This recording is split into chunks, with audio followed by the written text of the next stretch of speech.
And welcome to Weather and Ag in Focus. Glad to have you joining us today. Yet another exciting way to kick off a day here on Weather and Ag in Focus, and that includes having with me a guest host, no less. And she's a returning guest host, and she has been fantastic at helping out in the past. I always like to think of our segments together as why does a farmer do that? Because we talk a lot about things that folks see happening and just wonder what is going on. And so I want to introduce Naomi Orre. She is a great friend and fan, and I know her through Twitter. And Naomi, how are you today? I'm good. How are you today? Fabulous. Oh, so fun to have you with me today. Thank you for agreeing to do this. So it's probably one of your treasured days off. Yes, ma'am. It worked out perfectly. So I'm glad that I could do this. It's an honor. So Well, so you're also a little bit of a weather hound, if you will. You like following the weather and so forth. So this is maybe right up your alley. oh, it is absolutely. I this is great. I love doing this. So and winter is my probably one of my favorite seasons right now. And I'm pretty, I probably annoy people with that, but I like this time of year. So I'm really happy about that. I don't think it's annoying whatsoever. And okay, you grew up in the region, right? So give maybe just a smidge of background about yourself. Yeah, so my hometown is Ada, Minnesota, which is about 45 minutes north of the Fargo-Moorhead area, so in Norman County. I, I did move away for a little bit, moved to the Twin Cities about 20 years ago, and I moved back in 2015. I just love the area, and it was just hard for me to stay away, and coming back, it's it's great. I love the Red River Valley, so. So I like following what you say on social media about, hey, I'm out and I'm seeing this when it comes to especially summer weather patterns. Um, do you intentionally go follow a storm track or do you just kind of find yourself in them during your travels? Well, I kind of planned it a little bit. Now I'm kind of weird with this, so bear with me. But usually like a couple days before a severe weather event, I kind of look at pay attention to the local meteorologist like Dean. Of course, he's the expert. I kind of look at that info, and then if there is a storm close by, maybe like 20, 30 miles, I'll kind of go out there and look at it. I usually do storm chasing for the effect of photography. I like Oh, photography, big storms and stuff. Now, I'm not one of those people, the storm chasers, that spend 6 weeks on the road going down to Oklahoma and getting like the big tornadoes. That's something I don't want to do. But just something in the backyard I can handle pretty much. So. so is there a storm or a chase, if you will, that really sticks out of one that you kind of went to go find? Oh my goodness. I think there was an event in 2017, and it was a very big, significant weather day, and they were talking about tornadoes hitting close to here, but long story short, it didn't. But I Hmm. did capture really good photography of that storm just north of Fargo, like Argusville area, and maybe at some point I'll send you a picture of it. But it to Sure. me, it was just very surreal to see the power of that storm cell and how much it traveled at that point. I think it traveled like 50 miles with Wow. that. And it was so hot that day. And I just had to take a picture of it. And on the way back home, it was just like heavy rain and a little bit of hail. I thought I wasn't going to make it home, but eventually I did. But I think that was one of my favorite memories of doing that. I love that idea because anytime storms stick out to me, they were unexpected, like you said. I wasn't chasing him down in another state, etc. And I wonder if it was the same summer in 2017, as you mentioned, or maybe it was even a little more recent.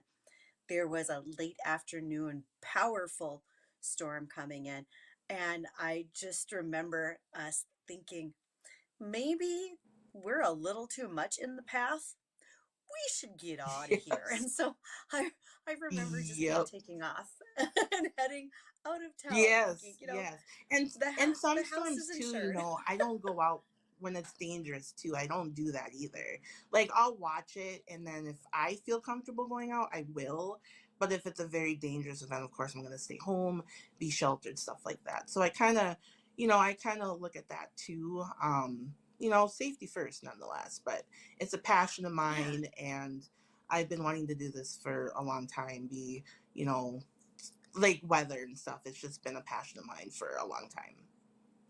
I really like that you have these passions and want to get things done. That sounds awesome. And you know, when I think about the traditional Midwestern storms, when they happen, do you also just go stand on the front porch and watch like everybody else instead of taking shelter like we're told to do? Oh yeah, I did that as a kid too, and it's just like Mother Nature is just so beautiful, empowering, and dangerous and threatening at the same time, and it's just amazing what the earth can do with that, Oh yeah. and me living up here too, we get all four seasons. I like that. I couldn't live in an area where it's only one season for 12 months. I get bored easily, so it's just really nice to get all four seasons around here for sure. Okay. I travel, and I know you travel a fair amount as well. When I see palm trees wrapped in Christmas lights, that's just not the same as a snow-covered evergreen wrapped in Christmas lights for me. You Girl, you understand. Yes. I mean, I love a good palm tree when I'm on vacation, but I just can't see myself, being in Florida or whatever during Christmas. I'm used to having, the white Christmas or cold during Christmas. And when it's like 80 degrees on Christmas, that's I'm not a fan of that. I'm sorry, people. Just calling it like it is. Speaking, it's okay because speaking of those palm trees, well, I have a deal for you, and that is we're going to come back in here in our second segment. We're going to take a qualifier for our Vegas vacation trip. Now, I'm not sure if you know the details about this, Naomi, and maybe you're going to want to hang up so you can call in. Girl, I'm not But gonna do that. here, I want the other listeners to win. I'm good. I'm good. okay, so here's the deal. January 25th is a show the Eagles are playing at the Sphere in Las Vegas. WDAY is giving away a round trip airfare for two. We will give away two concert tickets, a hotel stay, and $500 spending cash. Whole package is valued at $5,000. We've got a couple of folks that want to be sponsors for this, and that would be American Security and Gate. They are wanting to make sure that you go and enjoy this. Now, there's a couple ways for people to qualify. One is going to be with us in just a few minutes.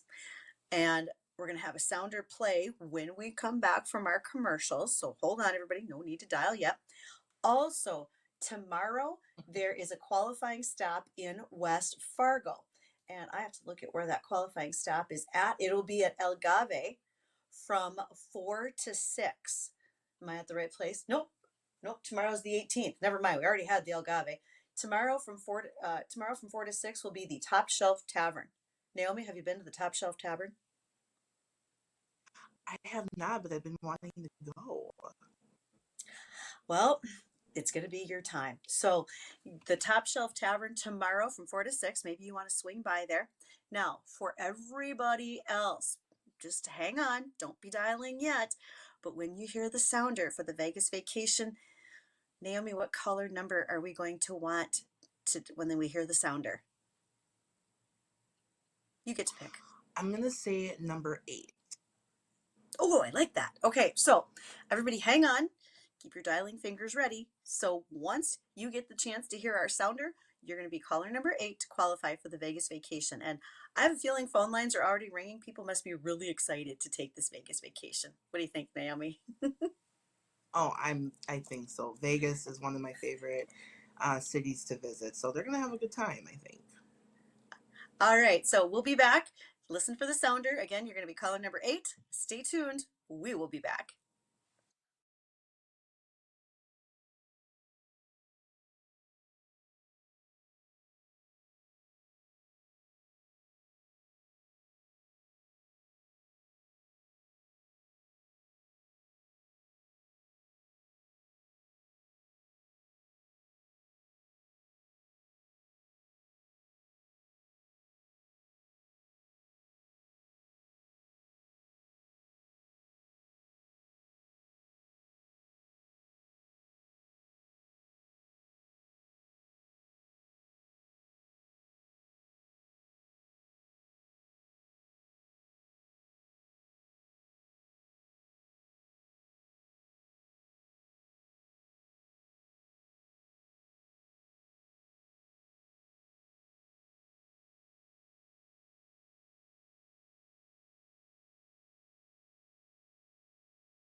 Oh, the dialing has begun. People heard that sounder and they really want to be a part of this Vegas vacation, Naomi. Plus, we have a giveaway party on the night of January the 8th.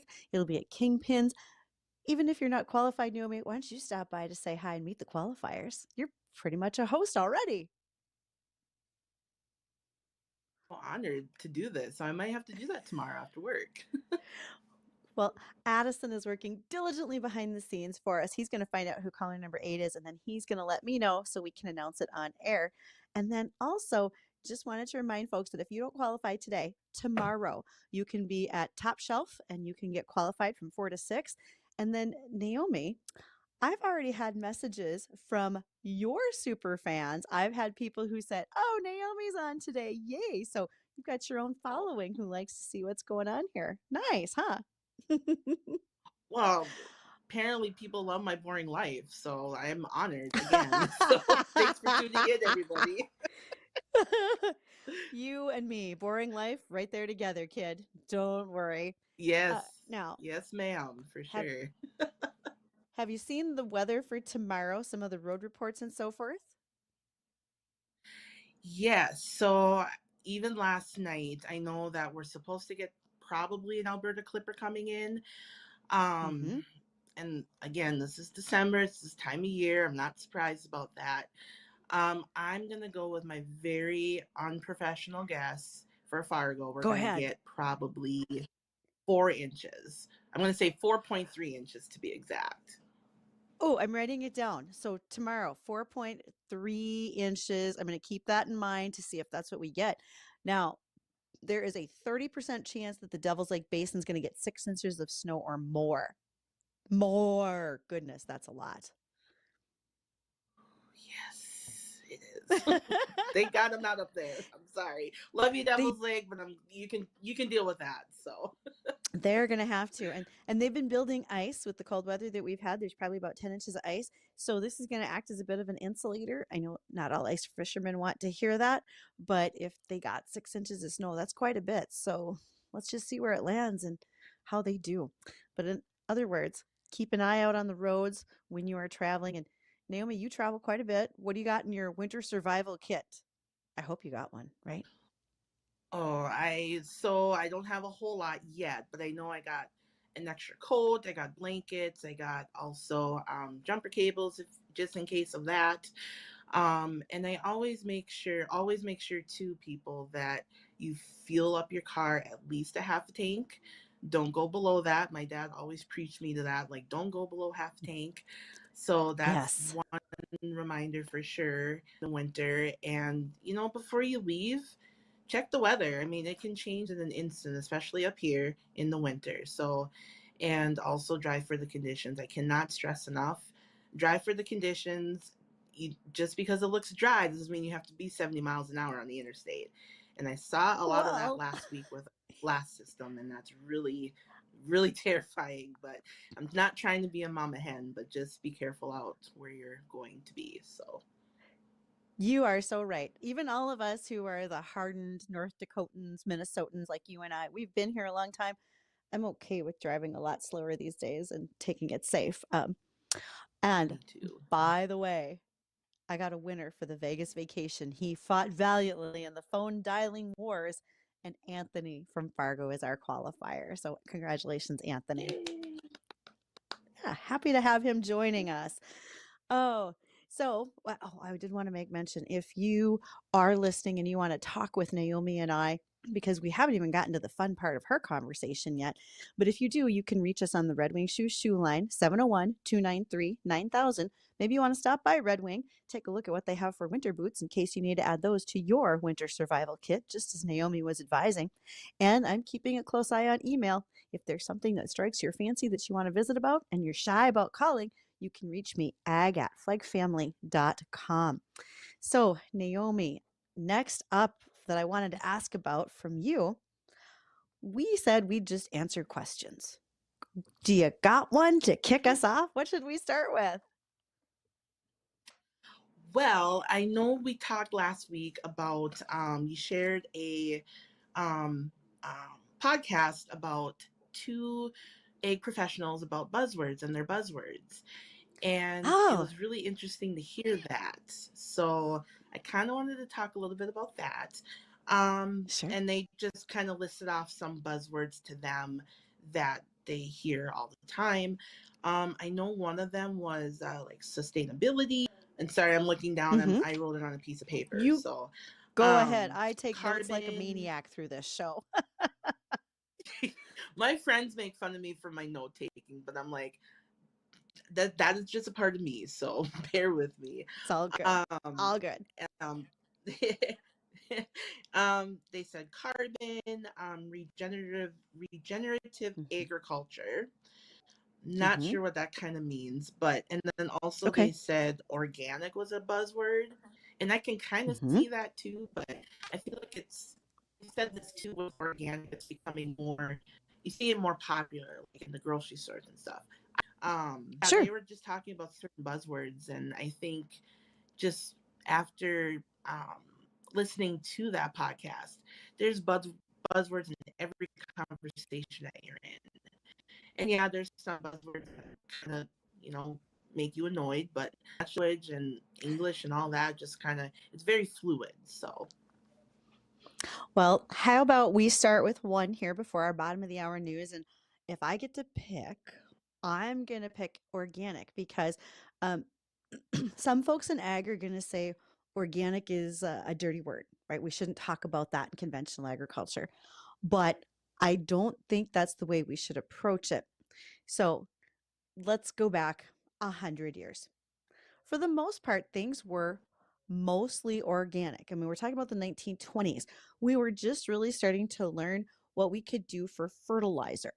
We didn't really know before that. We had a little bit of an idea that if we had plant matter, that created organic matter that was good for the soil.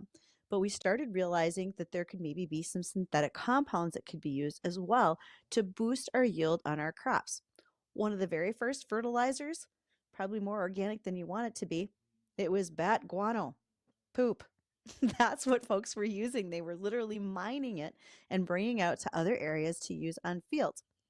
Then we got into a real chemistry phase, and we had a lot of major manufacturers across the globe that were learning better things about chemistry.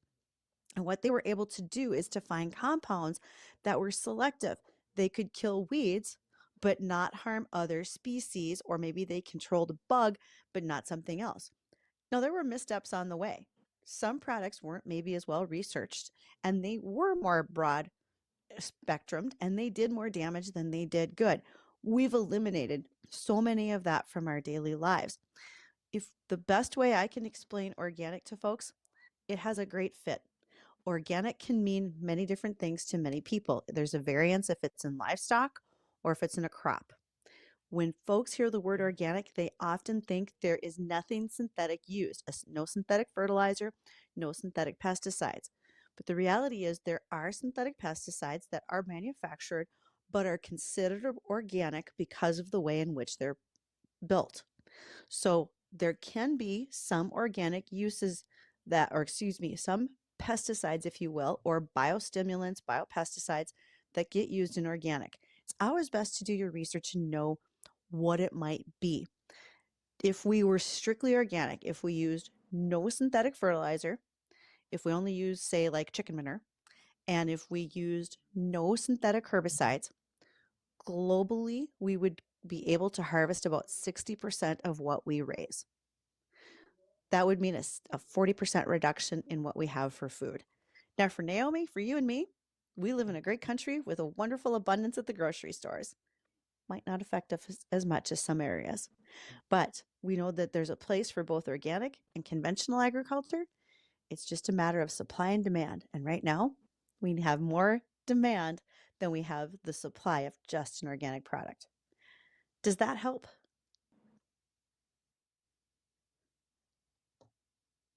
help Oh, we might have had. greatly. Oh, there That she is. that makes much sense.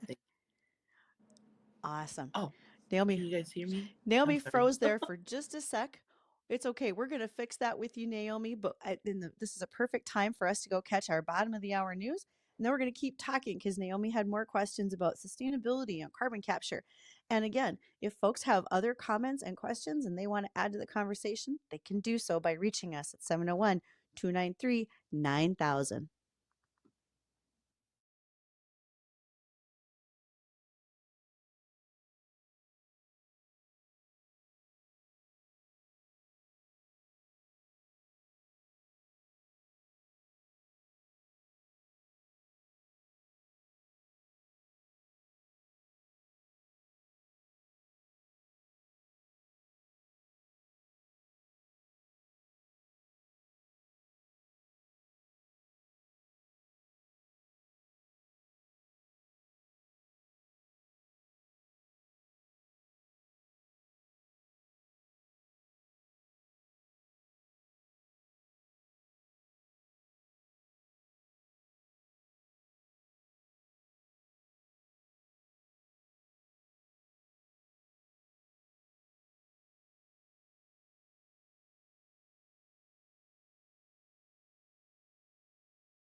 And welcome back to Weather and Ag in Focus, where I get my special guest co-host today, and that's Naomi Orre.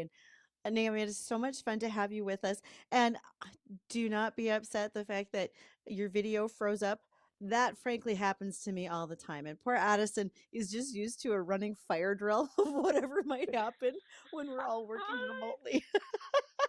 No, I am so sorry for the inconvenience, and I appreciate you two being so flexible and patient with me. So thank you.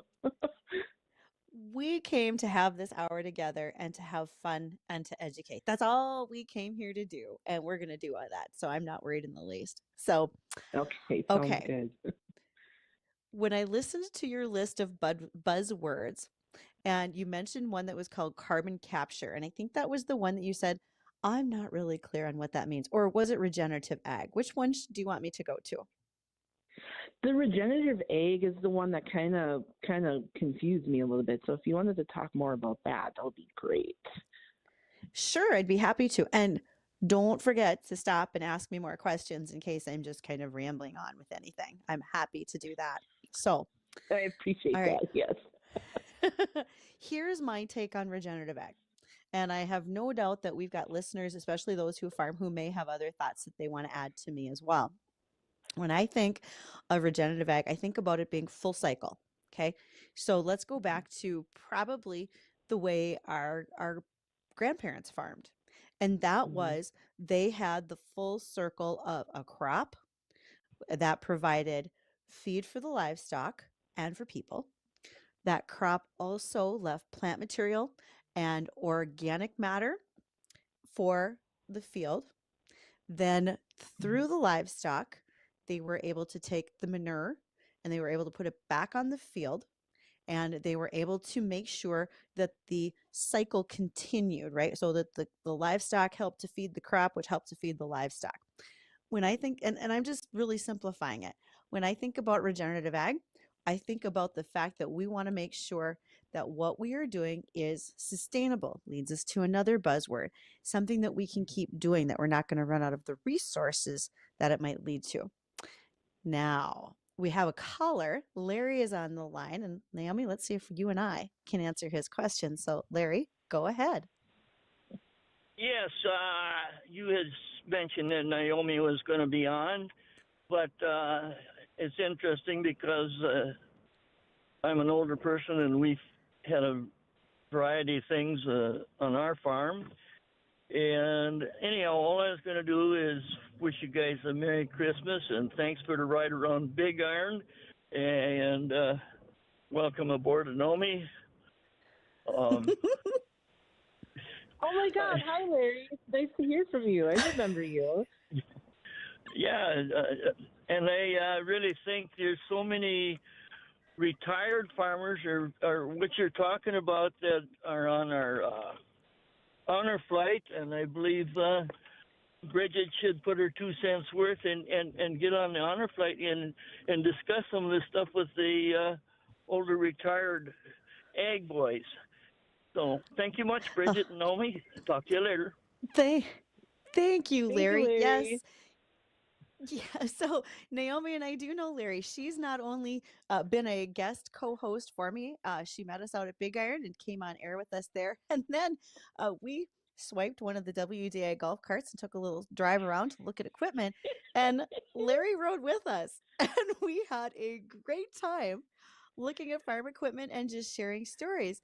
And fun fact, Naomi, one thing that Larry mentions is talking about military involvement, and especially a lot of retired farmers or farm boys and farm women went off to the military growing up. 44% of U.S. military is made up from folks from rural areas and farms. Not sure if you knew that stat or not. Interesting. I had no idea. That's really cool. Oh, it's, and when he mentioned the honor flight, I think the stories that I could hear from those folks who one day were helping throw hay bales and the next day were on a train to a training center, whether they were getting ready for Korea or Vietnam or others, I think that would have been just impressive to hear this, to hear the stories. And I don't know if the honor flight's in my future, but it begs the question, Naomi, if you got the chance to go and be a chaperone and accompany these folks, would you go? 100%. Yes. That would be, again, an honor to do that. Hopefully one day, my dad's a veteran, and I have a big heart for veterans from all over. So I appreciate everyone in their service for doing that. But yes, I would definitely love to chaperone something like that in my life. So one of the things that brings to mind with Larry's call is when Naomi and I were out taking a look at some farm equipment. We saw some very unique items, and Naomi, I'm just going to ask you to have a little memory recall for me. What was maybe one of the most unusual things you remember us seeing on our tour that day? Well, I remember for sure. I think I'm gonna butcher the pronunciation of this, but the Steiger tractors or Steger tractors. It was Steiger, the lime green tractors. Yes, so I was like amazed with that, and just all the farm equipment out there for Big Iron. I mean, I'm already excited for next year's event. I will be there, and hopefully it'll be Yes. less windy compared to what it was in September. So it was a doozy out there, let me tell you. But no, it was just a lot to see, very educational, and I recommend to anybody like me who's not familiar with the egg farm industry just to check it out. I mean, you do learn a lot, and you meet great people, and they will definitely tell you about their equipment that they're selling or whatnot. But yeah, it was very, very fun. And then just like the combine equipment, I mean, it was just endless things, and I could spend 2 days out there for sure, and I'm going to do that next year for sure. So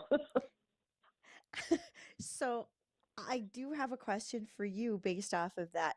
After being at Big Iron, after looking at farm equipment, do you drive down the road now and have a little better understanding of what operation might be going on in the field at that particular day and time? oh, for sure, yeah. I mean, I understand a little bit more, especially during the harvest season, and just seeing all those hardworking people out there, and I appreciate every one of them. And you know, and I know it can be very stressful and challenging. I mean, those are just two words I can think of for that kind of job. But yeah, when you see the combine down the road or whatnot, I mean, I say thank you, farmers, and what they do, and even from the beat trucks too. I mean, I appreciate what they all do. So. And it's a big part of our industry up here. One of the questions that I have had as of late that I didn't pose to you, but um, I've had some folks ask, what do farmers do this time of year? So I'm going to ask you, Naomi, take a stab at that. What do you think farmers are up to right now when we're in December at the close of the year? Well, hopefully they're having a big cup of hot chocolate while watching the snow fall. I hope they're doing that and having a self-care day. Let's be honest about that. But I think, too, that they're kind of prepping a little bit for spring. Spring is just around the corner.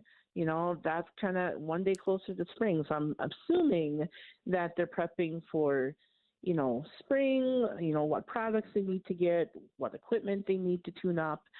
Am I kind of going the right route with that, or? Boy, you really are. So when we were together at Big Iron, which for those who may not remember, that was held in September, not long after Labor Day, folks were Mhm. already making plans of what they're going to buy for seed for 2025. So decisions were being made. There were already cash discounts to buy early, etc. And a lot of that focus is on corn and soybeans.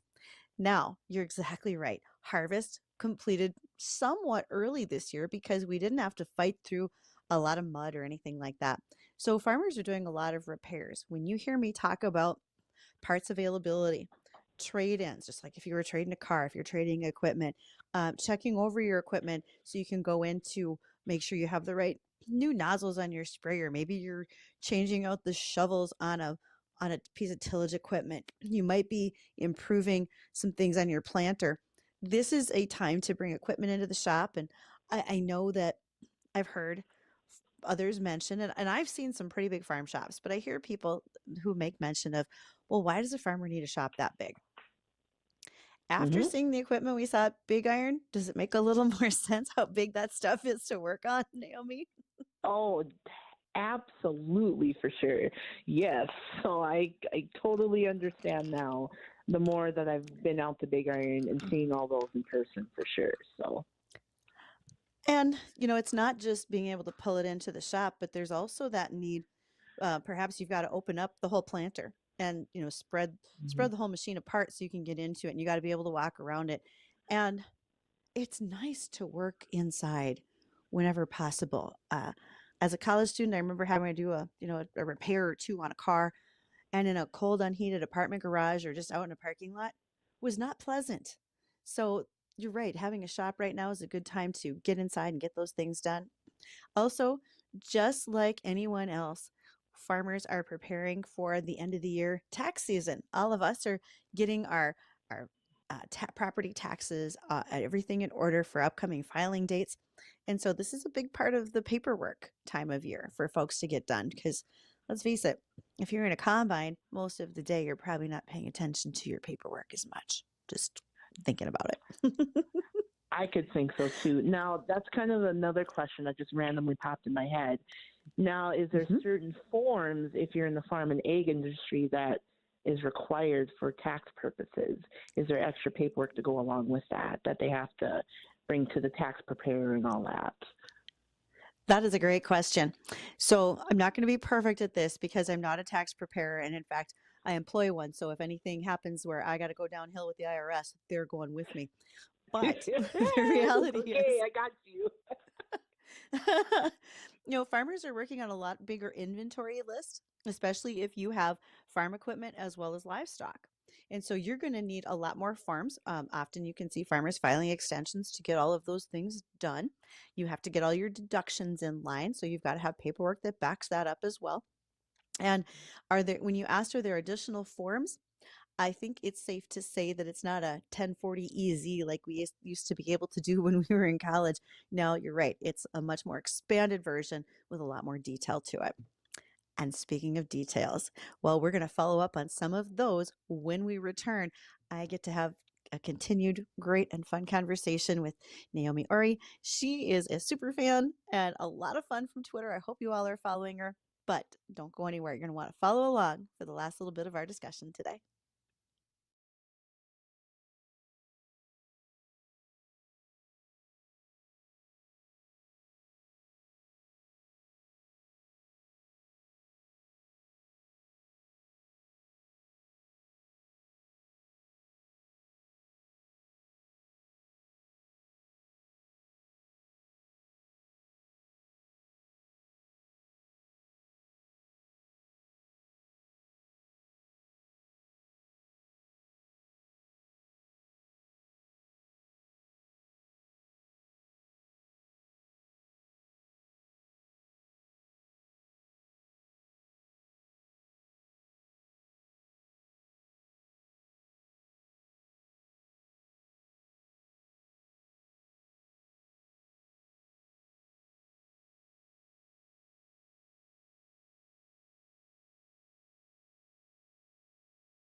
Welcome to Weather Nag in Focus. And I guess we're having Casual Friday on a Tuesday because my wonderful guest co-host today, Naomi, and I are just visiting about things that why do farmers do that? But I've got great news, Naomi. Are you ready for it? Oh, I'm ready, friend. Let's hear it. All right. So tomorrow's Weather and Ag in Focus. Now, maybe you can't listen during the show because you're at work, and I understand that. But again, we do live stream this on Facebook, YouTube, and Acres TV. So you can always go back and watch, or you can listen to the audio as a podcast right off our website. But tomorrow, I gave Dean Wysocki some homework. Let's see how he does. I asked that we go through we go through the weather calendar. Normally we do that on our weather special, which happened right before Thanksgiving. And we do that where we go week by week about what's going to be happening for major and potential storms throughout the winter months. Well, we weren't able to give an accurate list of those prior to Thanksgiving because the cycle for the LRC wasn't quite set yet. But tomorrow's our day. And I don't know about you, Naomi, but I literally sit there with a calendar and mark down when things are going to be good or not. Oh, I'm starting to do the same. With my job, I kind of know what my schedule is ahead, at least 6 months out of the 6 months, over time. So I kind of pre-plan what I want to do for like trips and stuff like that. And my birthday is around the end of winter, so I really, really am looking forward to hear what's going to go on around the first week in March. So I'm going to keep an eye out for that. That is fantastic. And yes, so mark that down for tomorrow. Let's see how Dean does on his homework that I gave him. And when you said the first week of March, that's actually going to be important for me. That is when Commodity Classic will be held in Denver this year. It is the largest indoor farm show in the U.S. So if you're looking for a hot vacation destination, Naomi, a farm show in Denver in March, I'm sure you want to go. Ooh, well, I haven't been to Denver. It's on my travel list, so you never know. I might have to make a trip out there. So you just never know for this year. Now, one more little tidbit, and I took care of this just during the most recent news break, and that was my first Weather and Ag in Focus Assistant Ag Director is going to be joining me. For those who have been following along, for about the last month, I've been asking for applications from students. I'm looking for the start of someone in high school, probably about sophomore age, until about 21, and that's when they age out of 4-H and FFA. I need a new assistant ag director every month, so I need like 12 kids for the next year. And I'm going to have a student join me for a show each month. They're going to be, well, Naomi, they're going to be just like you. They're going to talk about headlines. They're going to help me interview guests and so much more.